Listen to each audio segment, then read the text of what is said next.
Mom told everyone. He's a failure, just lives off us. I stayed quiet, then dropped my keys on the table and said, Guess who owns this house? Her jaw dropped when. They say words don't hurt unless you believe them. But when they come from your own mother, and they're repeated for years, over dinner, at family barbecues, at Christmas, whispered just loud enough that cousins can hear them, they burrow under your skin. He's a failure. Just lives off us. Won't get a real job. That was my mom's favorite line. She said it like it was some tragic punchline. Like I was the cautionary tale among my cousins. It didn't matter that I worked remotely for a tech firm, brought in steady income, paid rent to live in the basement suite of my childhood home, or covered most of the grocery bill each month. It didn't matter that I quietly paid off the second car loan when Dad got laid off. None of it mattered. Because I wasn't living life the way she understood success. I didn't wear a suit. I didn't drive into an office. And worst of all, I didn't argue. I stayed quiet. Every family gathering turned into a theater performance where I played the role of the useless son. My mother was the director, star, and scriptwriter, and she never missed a beat. I'd sit there, sipping lukewarm coffee while she chirped. Don't worry, he's harmless, just leeching off us until he figures out how to tie his shoes. My Uncle Joe would chuckle, my Aunt Mary would raise her eyebrows, and my cousins, well, they just avoid eye contact. What could I say? If I fought back, I was too sensitive. If I left the room, I was proving her point. So I stayed. I endured. But I was watching. And waiting. And then one day, I found the crack in the armor. It started with a letter taped to the fridge, one I wasn't meant to see. The kind that sets everything in motion. The envelope was pale yellow, with the edges curled slightly like it had been opened and closed more than once. Taped right onto the fridge like some reminder to buy milk, except it wasn't a grocery list. It was from the bank. At first, I only caught the words, delinquent, and final notice, through the semi-translucent window in the envelope. That alone made me pause mid-step, cereal bowl in hand, milk still sloshing. I wasn't supposed to see it. I knew that immediately. My mother was meticulous with her appearances, her hair, her perfectly curated living room, the version of our family she shared with the world. This wasn't meant for display. This was a mistake. Or a desperate cry for help she hadn't yet admitted was happening. I stood there for a minute, not touching it, just staring at it. Then, quietly, I took a picture of it with my phone and finished my breakfast like nothing happened. That night, after my parents had gone to bed, I pulled out my laptop. I started digging. The mortgage was in their names, of course, but it didn't take long to see how deep the hole was. Missed payments, 2 years of deferred property taxes, and a second loan against the house I didn't even know existed. The truth hit me like a slow, cold wave.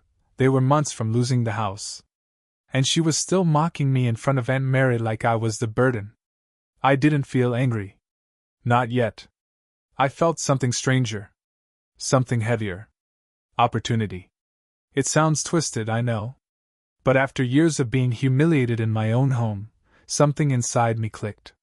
If she thought I was such a failure, maybe it was time she learned just how wrong she was. And maybe, just maybe, I could save the home I grew up in, while rewriting the story they'd written about me all these years. I made a decision.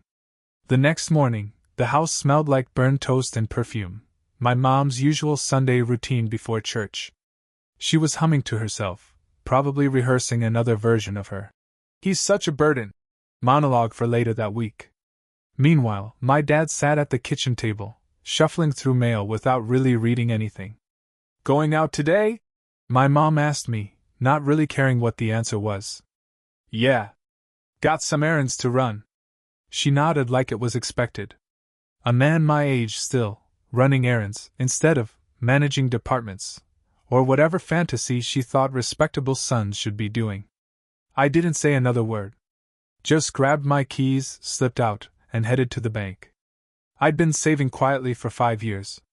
I didn't have a flashy car or a trendy apartment in the city like my cousins, but I had a fat savings account, decent investments, and almost no debt.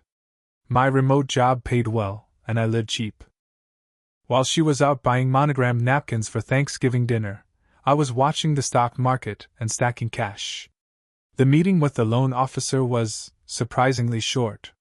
The house was worth less than I expected, years of deferred maintenance, a sagging porch, old wiring, but it didn't matter.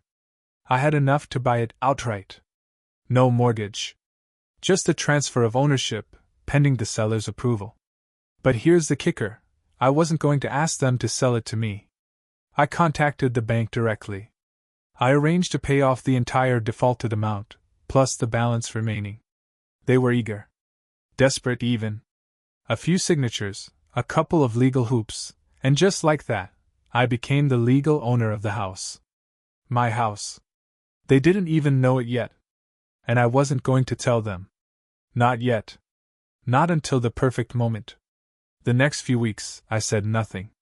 Dinner after dinner, family gathering after family gathering, I played my part. The quiet disappointment. The shadow at the end of the table. My mom kept doing her routine, louder than ever. Maybe she sensed something shifting, like an actor overcompensating when they feel the spotlight slipping away. Thanksgiving rolled around. The house smelled like roasted turkey, cranberry sauce, and tension. My mom had outdone herself with the decorations. She always did when the whole family was coming. She lived for this, hosting, curating, performing. Aunts, uncles, cousins, everyone under one roof. I knew this would be the night. It was after dinner when she struck, as expected. My cousin Julie was talking about her recent promotion, and my uncle asked if I was still doing that computer thing from the basement. Before I could answer, Mom laughed. Still? She echoed.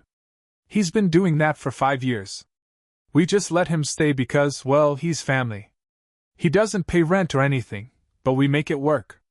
I glanced around. Every eye at the table was on me. Some confused. Some pitying. Some amused. That wasn't even the worst of it. She leaned forward like she was sharing a secret. Honestly, we think he's just figuring things out. Some people bloom late, you know? There it was. That dagger wrapped in a smile. He's a failure speech, dressed in polite concern. My dad didn't even flinch. Just sipped his wine like nothing had been said. And I smiled. Just a little. Because I knew what was coming. I stood up slowly. Walked into the kitchen. Pulled a small envelope from my coat pocket. Then I walked back into the dining room, set my keys down on the table, my table, and said clear and calm, "Guess who owns this house?" The room went still. Forks paused midair. Glasses hovered in hands. The usual hum of post-dinner chatter collapsed into silence so sudden, I could hear the ticking of the old clock on the mantel behind me. My mom blinked. Once. Twice. "What?" she said, her voice sharp, almost shrill. I didn't answer. Not yet. I let the tension settle, let it soak into the corners of the dining room she'd polished to perfection for the occasion. Then I pulled out the envelope and laid it gently beside the keys. White. Crisp. My name typed neatly on the front. The deed. To this house. I bought it, I said finally. Paid off the debt. Took ownership 3 weeks ago. There was a soft clatter as my cousin dropped her spoon. My dad's eyes finally lifted from his plate, blinking like someone had just flipped on the lights. Across the table, my uncle leaned back slowly, the beginnings of a grin tugging at his mouth. He always did have a thing for drama. But my mom? She didn't speak. Her jaw opened, then closed, then opened again, like her brain was stuck buffering. You bought it?" she finally said, stumbling over the words. "No. That's not possible. We didn't, we never agreed to sell it." I nodded. "You didn't have to. The bank did." And then I explained, briefly, calmly. The foreclosure notices. The debt they hadn't told anyone about. How they'd missed so many payments the house was weeks away from being seized.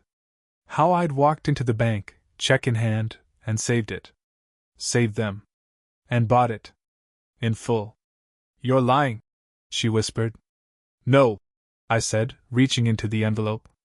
I pulled out the deed, unfolded it carefully, and turned it toward her. My name was there. Clear as day. Her eyes scanned the document, desperately searching for an error, a loophole, anything. She found nothing. Then came the excuses. But we were going to fix things. Your father, he's been working on a plan. This wasn't your business to meddle in, and... No, I said, holding up a hand. Let's not twist this. You've told the whole family for years that I live off you. That I'm useless. Lazy. A burden. I turned to the others in the room. Aunt Rachel? Remember last Christmas?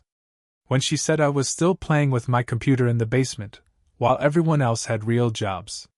Or Uncle Mike, you asked me if I'd ever considered trade school because maybe I wasn't cut out for a real career. I wasn't angry. I wasn't shouting. I was just done. I've paid rent for 4 years. Groceries, utilities. Helped pay off Dad's car when he lost his job. Never once asked for anything in return. And still, every dinner, every family event, Mom made sure to remind you all that I was a disappointment. I paused. Let it land. Well, I guess the disappointment owns the house now. Her mouth moved, but nothing came out. And then I leaned forward, just a little. Not to intimidate, but to make sure she heard me. You can stay, I said. I'm not kicking you out. She exhaled, just barely. But here's the deal. If you want to keep living here, the mockery stops. The little speeches, the jabs, the stories you tell about me behind my back. All of it. I picked up the keys, dangled them once, then set them back down. Because if it doesn't stop, if even one more word comes out of your mouth that paints me as some helpless parasite, I'll give you 30 days to find a new place to live. No extensions. No one moved. My dad looked down at his plate. My cousins were wide-eyed, silent. And my mom? She folded her napkin slowly, like her hands needed something to do. Her face was a war zone of shock, confusion, and something else she'd never let herself feel before when it came to me, fear. The room remained dead silent. And it was the sweetest silence I'd ever heard. For the first time in my life, I watched my mother run out of things to say. She sat back, folded arms over her chest, eyes darting to every corner of the room as if searching for someone to jump to her defense. But no one spoke. Aunt Rachel was suddenly fascinated with the folds in her napkin. Uncle Mike looked like he was trying to melt into his chair. Even my dad, the eternal mute in these family skirmishes, just kept his gaze fixed on the gravy boat like it held the answers to the universe. And then came the flustered laugh. Oh, come on, she said, waving a dismissive hand. You're being dramatic. This isn't how family treats each other. You ambushed us, embarrassed me in front of everyone, and for what? A performance? No, I said evenly. This is called accountability. You've been performing for years. I'm just finally reading the credits. Her cheeks turned pink. Then red. She turned to my dad, seeking backup, but he didn't look up. Not even once. Just kept his thumb scrolling aimlessly on his phone. That moment, more than anything, seemed to shatter her composure. Her voice cracked. We gave you a place to live. We took care of you. No, I said quietly. You tolerated me. There's a difference. And I paid rent. Paid groceries. Paid the bills you couldn't. You don't get to rewrite that part. I could feel the shift in the room, like the air itself had changed. My cousins, who used to smirk and snicker every time she belittled me, were suddenly avoiding my eyes. One of them, Jeremy, looked straight up uncomfortable. He was the one who once asked if I was still unemployed. At Easter 2 years ago. Funny, he worked retail and still lived with his mom. I stood up slowly. I'm going to head out, I said, picking up my jacket. I've said what I needed to say. No one stopped me. No one even moved. Just as I reached the doorway, I heard her voice behind me, quieter this time. Wait, she said. I turned just enough to see her. Her arms were still crossed, but the usual smugness was gone. You really bought the house? I held her gaze. Yes. I own it. And you're living in it because I let you. She nodded once, as if trying to swallow something she couldn't quite chew. Okay, she murmured. But that one word, okay, was the first honest thing she'd said to me in years. And that was enough. The air outside hit different. Cooler. Lighter. Like stepping out of a room that had been slowly filling with smoke for years and finally taking a clean breath. I walked to my car in the dark, hands still tingling. Not from nerves, but from release.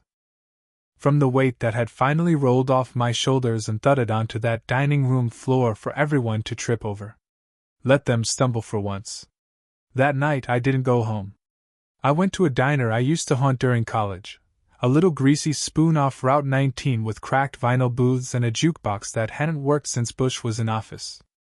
I ordered pancakes and coffee and just sat there, staring out the window. I should have felt triumphant. Victorious. But mostly I just felt still. And in that stillness, the memories started pouring in. Of being 17 and overhearing Mom tell Aunt Linda that she was worried I wouldn't make anything of myself.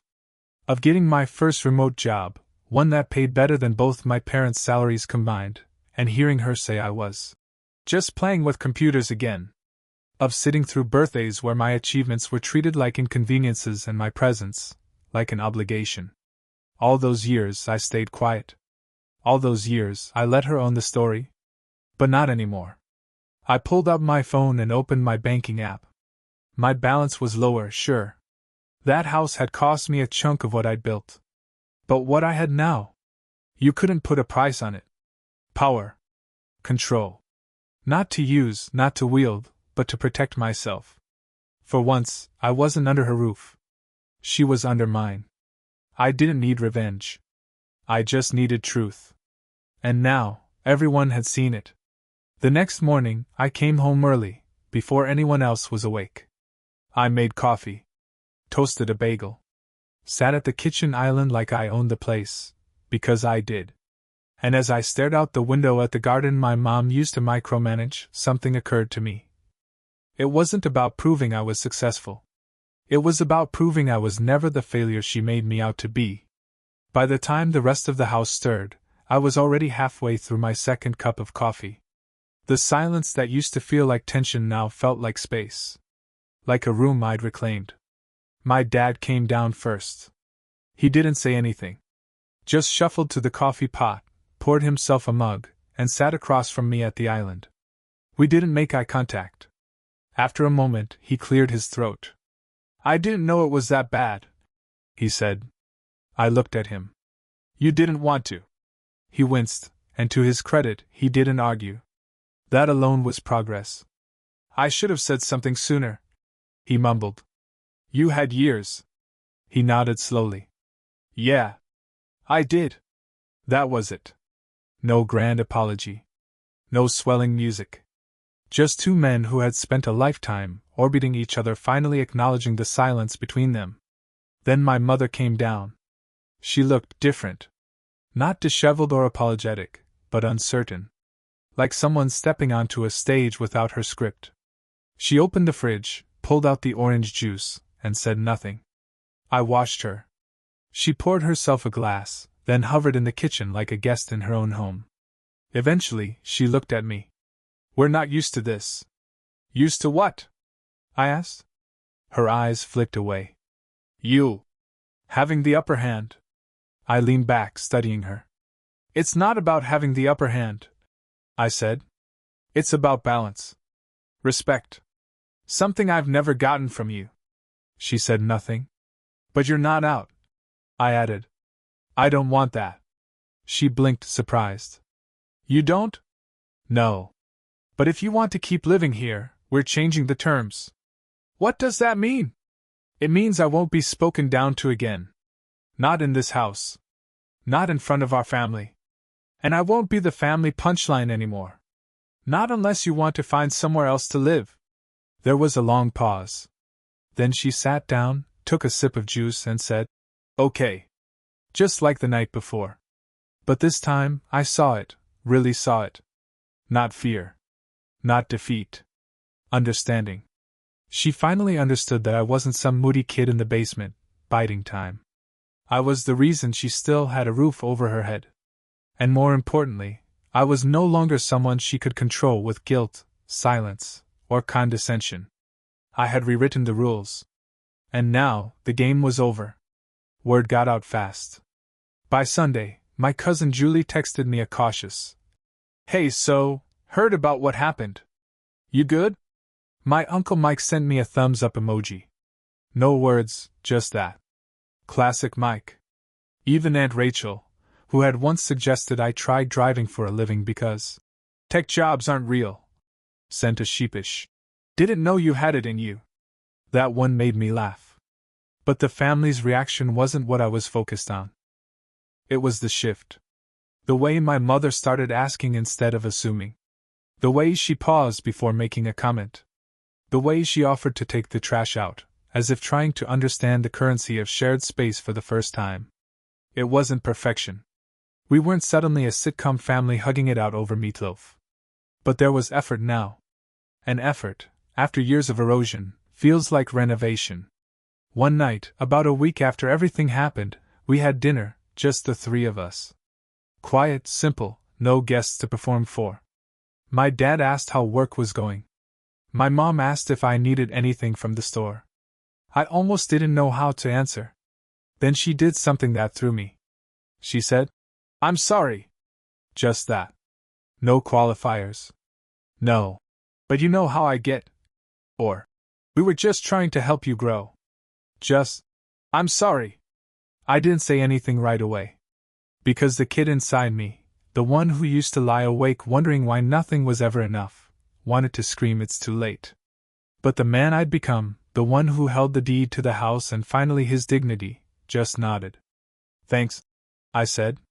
Sometimes, the victory isn't in revenge. It's in reclaiming your worth, on your own terms. I cleared my plate, stood up, and paused at the doorway. "I'm glad we're finally seeing each other clearly," I said. And I meant it. I stood in the backyard that weekend, just after mowing the lawn, sweat clinging to the back of my neck. The air smelled like cut grass and faint hope. My childhood home, once a place I navigated like an unwelcome guest, now felt solid beneath my feet. Mine. Not in a petty way. Not in a chest-thumping way. But in a way that finally matched the life I had been quietly building behind closed doors. I thought back to all the years I let her words define me. Lazy. Dependent. Failure. Those weren't just insults. They were labels she'd sewn into the lining of my identity. And I wore them for far too long, even when I was doing everything right. Paying my bills. Doing my job. Surviving. Thriving, even. I'd spent so long thinking I had to prove something. That if I just stayed patient, she'd notice. That if I worked hard enough, earned enough, sacrificed enough, she'd change the story. But here's what I've learned. Some people won't give you respect until you take it back from them. You don't need permission to be enough. You don't owe anyone a performance to be worthy of space. And sometimes, the most powerful revenge isn't yelling, or fighting, or cutting people off. It's showing up, holding your ground, and calmly dropping the keys on the table. Letting them hear the click of reality landing. These days, things are different. My mom doesn't gush about me, and I don't expect her to. But she no longer mocks me. My dad talks more, even if just in short bursts. The family's quieter around me now, less condescending, more curious. I'm not invisible anymore. And I don't need to shout to be seen. If you're listening to this and you feel stuck in someone else's version of who you are, hear this. Keep building. Quietly if you have to. But build. One day, the house will be yours. And when that moment comes, you won't need to slam the door. You'll just need to walk through it, on your terms.